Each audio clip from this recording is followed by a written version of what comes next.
আনুষ্ঠানিকতা শেষ, নবীজি রওনা দিলেন, চলে যাবেন। জিবরিল বলেন চলেন সিদরাতুল মুনতাহা।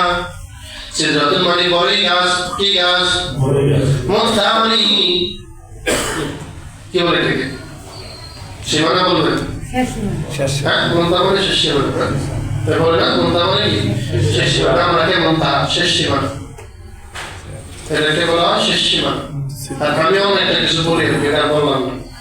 শেষ সীমানা কেন বলে? দুনিয়ার সমস্ত জিনিসগুলো এ পর্যন্ত গিয়া থাকে, এর উপরে আর যায় না। যেতে হইলে ওইখানে যাই তিনি যারা ফেরেশতা তাদের পারমিশন অনুমতির প্রয়োজন হয়। আবার আরশে আজিম থেকে যত সিদ্ধান্ত নাযিল হয় সবকিছু এসে সিদরাতুল মুনতাহায় অবস্থান করে। এখান থেকে আস্তে আস্তে যখন যা প্রয়োজন ওখান থেকে জিবরিল আলাইহিস সালাম সপ্তম আসমানের ফেরেশতাদের কাছে পাঠিয়ে দেন, তারা ষষ্ঠ আসমানের ফেরেশতাদের কাছে পাঠিয়ে দেন, তারা এইভাবে করতে করতে একবারে দুনিয়া পর্যন্ত চলে আসে। সুবহানাল্লাহ। তাহলে নবীজি সাল্লাল্লাহু আলাইহি ওয়াসাল্লাম সিদরাতুল মুনতাহায় চললেন। বড়ই গাছ, পাতাগুলো অনেক বড়, ফলগুলো অনেক বড়, নানা রকম প্রজাপতি। নবীজি সাল্লাল্লাহু আলাইহি ওয়াসাল্লাম অনেক কিছু দেখেছেন, অনেক কিছু দেখলেন। জান্নাত দেখলেন, জাহান্নাম দেখলেন। জাহান্নাম সিদরাতুল মুনতাহা থেকে অনেক দূর, কিন্তু জান্নাতের অবস্থান সিদরাতুল মুনতাহা। ইন্না সিদরাতুল মুনতাহা ইনদাহা জান্নাতুল মাওয়া ইয ইয়াগশা সিদরাতা মা ইয়াগশা মা যাগাল বাসার ওয়া মা তাগা। নবীজি সাল্লাল্লাহু আলাইহি ওয়াসাল্লাম, আল্লাহ পাক নবীজি সাল্লাল্লাহু আলাইহি ওয়াসাল্লাম সিদরাতুল মুনতাহা দেখলেন। এই আশ্চর্যজনকভাবে প্রকাশ করেছেন সূরা নজমের মধ্যে। নবীজি তা দেখলেন, সবই আশ্চর্যের বিষয়। ওই জায়গায় গিয়া জিবরিল আলাইহিস সালামকে তার নিজস্ব আকৃতিতে দেখার সুযোগ হয়েছে। সুবহানাল্লাহ। জিবরিল আলাইহিস সালামকে ওইখানে গিয়া নবীজি তার নিজস্ব আকৃতিতে দেখলেন, জান্নাত দেখলেন, জাহান্নাম দেখলেন, সব কিছু ঘুরে নিয়ে আসছেন। সিদরাতুল মুনতাহার পরে আরেকটা স্টপেজ, ওইটাকে বলা হয় শরীফুল আকলাম। ঐতিহাসিকরা লিখেন, সাধারণ মানুষ জানে সিদরাতুল মুনতাহার অনেক স্টপেজ, এরপর আরেকটা স্টপেজ আছে, এটাকে বলা হয় মাকামে শরীফুল আকলাম। কি বলে? মাকামে শরীফুল আকলাম। শরীফ মানে হলো আওয়াজ, কলম, আকলাম হলো কলমের বহুবচন। কলমের আওয়াজ, কিসের আওয়াজ? আল্লাহ তাআলা কলমকে বলছেন উক্তুব মা আকতুবু, উক্তুব মাকাদিরাল খালাইক ইলা ইয়াউমিল কিয়ামাহ। আল্লাহ তাআলা কলমকে সৃষ্টি করার পরে কলমকে লিখো, উক্তুব, কলম জবাব দেয় পরবর্তীকার মা আকতুবু, কি লিখব? কিয়ামত পর্যন্ত যত মাখলুক দুনিয়াতে আসবে আমার হুকুমে, প্রত্যেকটা মাখলুকের তকদীর আর হায়াত মওত মিলিয়ে করাবো। সুবহানাল্লাহ। ওই মাকামে শরীফুল আকলামের মধ্যে কলম আল্লাহ পাকের হুকুমে সব মাখলুকের রিজিক লিখেছে, তাকদীর লিখেছে, হায়াত লিখেছে, মওত লিখেছে। কলম যখন লিখে তখন কিন্তু ফসফস একটা আওয়াজ হয়, তারপরে কলম লিখে কি হয়? আওয়াজ হয়। নবীজি সাল্লাল্লাহু আলাইহি ওয়াসাল্লাম বলেন, মানুষ সৃষ্টির আগে আল্লাহ পাক যে তাকদীর লিখেছেন সেই কলমের আওয়াজ পয়গম্বরকে শোনানোর জন্য আজ পর্যন্ত আওয়াজ আল্লাহ পাক এমন অবস্থায় বহাল রেখেছেন। সুবহানাল্লাহ। ওইখানে নবীজি সাল্লাল্লাহু আলাইহি ওয়াসাল্লাম চলে গেলেন মাকামে শরীফুল আকলাম। জিবরিল সেই পর্যন্ত গেলেন। জিবরিল বলেন, ইয়া রাসূলুল্লাহ, এই পর্যন্ত আমার সর্বশেষ সীমানা, এরপর আপনার সঙ্গে আমার যার কোনো পারমিশন না, আমি আর যেতে পারবো না। এবার আপনি যাবেন। নবীজি সাল্লাল্লাহু আলাইহি ওয়াসাল্লাম যাওয়ার জন্য তৈরি হলেন। মেরাজ ওই পর্যন্তই নিয়ে যাওয়া হলো, এরপরে মেরাজ যাওয়ার সুযোগ নাই। যেহেতু মেরাজের মধ্যে করে মানুষের প্রাণ আত্মা আসমানে উঠিয়ে নিয়ে যাওয়া হয়, এই জন্য এটা সিদরাতুল মুনতাহার পরে আর যাওয়ার কোনো সুযোগ নাই। ওইখান থেকে এক্সট্রা যানবাহন, ভিভিআইপি যানবাহন, ওটার নাম হচ্ছে কি? রফা নিয়ে আসা হলো। নবীজি সাল্লাল্লাহু আলাইহি ওয়াসাল্লাম রফার বাহন করলেন। রফে করে নবীজি হাজার হাজার কোটি কোটি মাইল অতিক্রম করে আল্লাহর দরবারে চলে গেলেন। সুবহানাল্লাহ। রফে চলার পরে নবীজি সাল্লাল্লাহু আলাইহি ওয়াসাল্লাম শুধু কি দেখলেন? আলো আলো, নূর, সাধারণ কোন আলো নয়। আল্লাহ পাক কি? আল্লাহু নূরুস সামাওয়াতি ওয়াল আরদ, সুবহানাল্লাহ। আল্লাহ কি আল্লাহু নূরুস সামাওয়াতি ওয়াল আরদ। নবীজি বলেন আমি উপরে উঠে গেলাম, চলতে চলতে চলতে অনেক দূর চললাম। অনেক দূর চলার পরে দেখি শুধু আলো আলো আর হাজার হাজার পর্দা, নূরের পর্দা ভেদ করে সামনে চললাম। কিছুক্ষণ পরে গিয়ে দেখি অনেক দূর চলে যাওয়ার পরে দেখি একটা নূর, ওই নূরকে ওভারটেক করে আমি সামনে যেতে পারলাম না। নূর থেকে আওয়াজ আসছে আমি আপনার পরবর্তীকাল আল্লাহ সুবহানাল্লাহ। সূরা নাজমের মধ্যে দেখে সুম্মা দানা ফাতাদাল্লা, রব রব করে তিনি চললেন, এত কাছে চলে আসলেন, একটা ধনুকে বাঁকা করার পরে ধনুকের মাথাটা আর এই মাথাটার মধ্যে যতটুকু দূরত্ব থাকে, একটা দুইটা ধনুকের একটা ধনুকের দুই মাথার মধ্যে কতটুকু দূরত্ব থাকে? 3 ফিট, সর্বোচ্চ 3 ফিট, যে দূরে সবচেয়ে বড় 3 ফিট দূরত্ব। আল্লাহ নবীজি বলেন আল্লাহর সঙ্গে আমি কোন রকম পর্দা ছাড়া আর কোন রকম হাইল ছাড়া প্রতিবন্ধকতা মাত্র 3 ফিটের দূরত্বে বৈশা আমি আল্লাহর সঙ্গে কথা বলেছি। আমাদের পয়গম্বর যে আল্লাহর সঙ্গে এত কাছাকাছি বসে কথা বলার সুবর্ণ সুযোগ হয়েছে। হ্যাঁ, কি পাইছেন আপনারা? নবীজির কথা বলে আপনারা কি পাইছেন?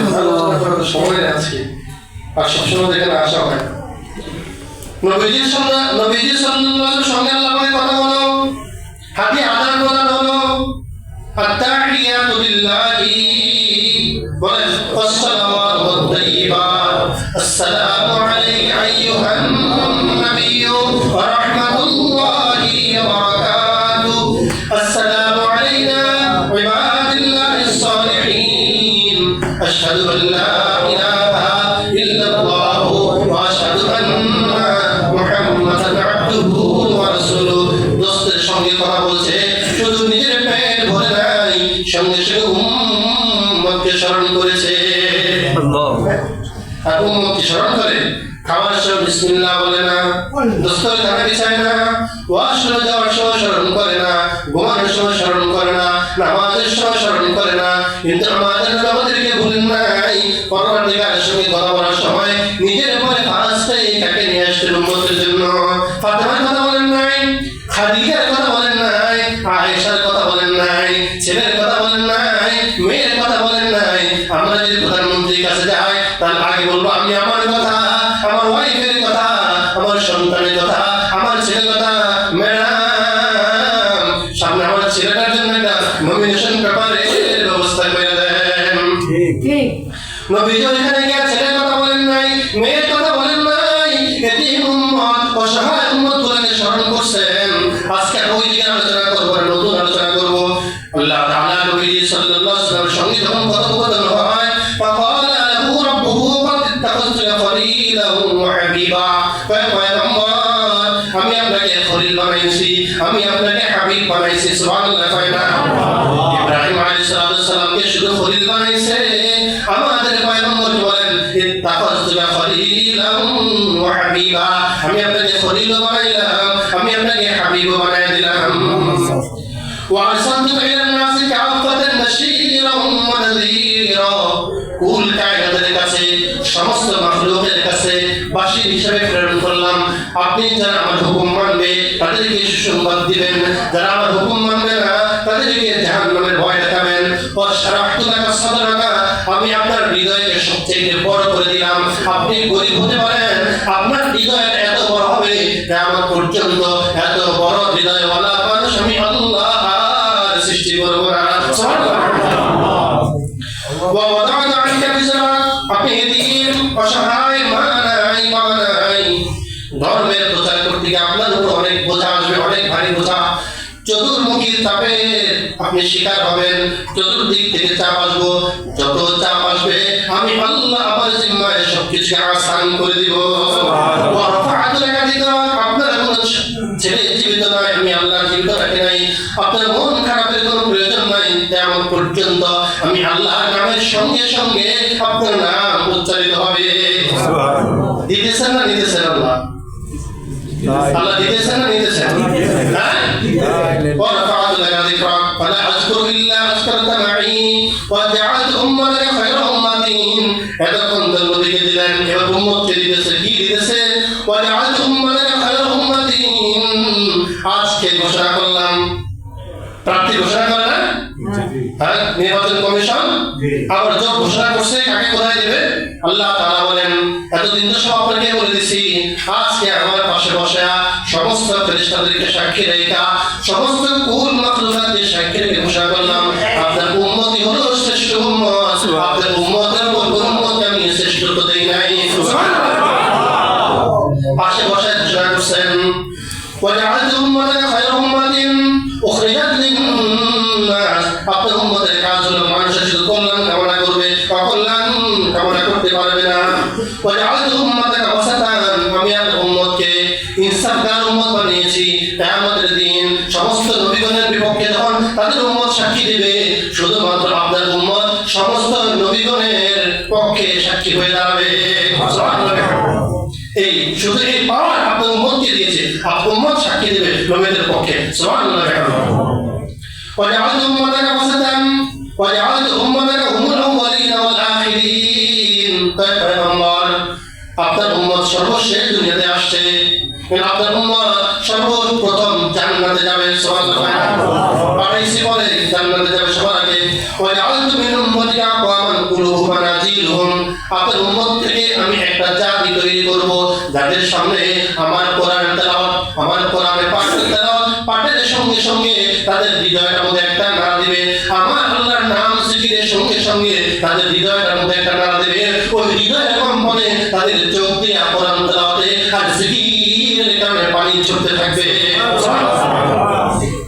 وجعلت من أمتك أقواما قلوبهم منازلهم وجعلت أول النبيين خلقا وآخرهم بعثا وأعطيتك سبعا من المثاني.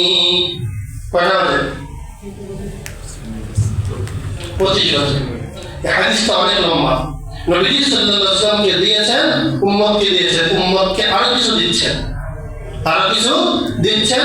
সর্বশেষ আল্লাহ তাআলা বলেন সূরা বাকারার শেষ তিনটা আয়াত, শেষ দুইটা আয়াত, এবং এই দুইটা আয়াত আমি কোন নবীকে দেই নাই এবং কোন উম্মতকে দেই নাই, পার্সোনাল ভাবে আপনাকে আর আপনার উম্মতের জন্য আজকে আমি বরাদ্দ করে দিয়েছি। সুবহানাল্লাহ। পারেন এই শেষ দুই আয়াত সূরা বাকারা ইনশাআল্লাহ পারি। কে কে পারেন এই ছাত্ররা? মাশাআল্লাহ, মাশাআল্লাহ, চার পাঁচজন। বাকিরা লজ্জা পেয়েছেন? আমরা আপনাদের শিক্ষকের মতো, অত বয়স ছোট, অনেকে বাবার সমান, বড় ভাইয়ের সমান। আমরা যারা ওলামায়ে কেরাম মেম্বারে বসে দু চার পাঁচ কথা বলি, কিসের সমান? টিচারের সমান। টিচারের সামনে ছাত্রের আবার রাগ করলেন নাকি? রাগ করেন? আপনাদেরকে ভালোবাসি, মহব্বত করি। টিচারের কাছে কোনো কি নাই? আমি এখানে আমাদের কমেন্টস করা ওপেন, ভাই কিছু থাকলে বলতে পারেন। যারা শিখেন নাই, আজকের মেয়েরাজের আলোচনায় নবীজিকে বলেন এটা শুধুমাত্র আপনার উম্মতের জন্য পার্সোনাল আমি দিয়ে দিলাম, আপনারা শিখবেন না শিখবেন? যারা শিখেন নাই হাতে পায়ে ধরে বলে গেলাম নবীজিকে পার্সোনাল ভাবে মেয়েরাজে নিয়ে পাশে বসা হাবিবকে দিছে, এটা কত মূল্যবান। নাকি নরমাল কিছু? কোরআন শরীফও দিয়েছেন, এটা পার্সোনাল ভাবে দিলাম, কোনো উম্মতকে দেই নাই। আল্লাহ আমাদের সবাইকে কোরআন তেলাওয়াতের মাধ্যমে আর নামাজকে বাস্তবায়ন করার মাধ্যমে মেয়েরাজের শিক্ষা থেকে শিক্ষা গ্রহণ করার তৌফিক দান করেন। আলহামদুলিল্লাহ রাব্বিল আলামিন। রাসূলুল্লাহ